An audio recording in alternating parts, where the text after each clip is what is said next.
What is up, everyone? Welcome back to another series of learning how to master your LinkedIn profile.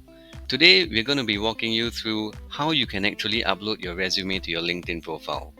So, the moment you log into your LinkedIn profile, you're going to be seeing this entire page over here.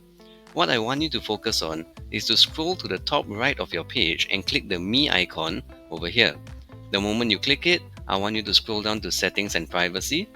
And the moment you click on Settings and Privacy, you're going to be seeing options on your left hand corner.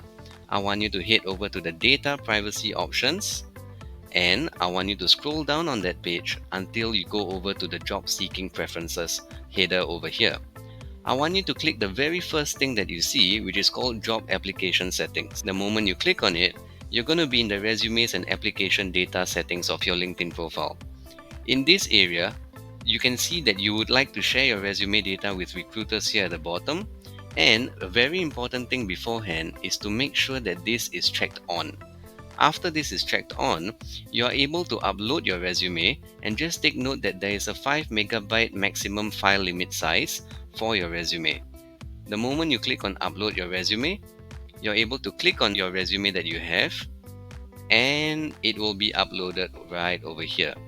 If at any point of time you would not want your resume here, or you would not want it to be visible to recruiters, click the three dots over here, click on delete, and it will be gone as well.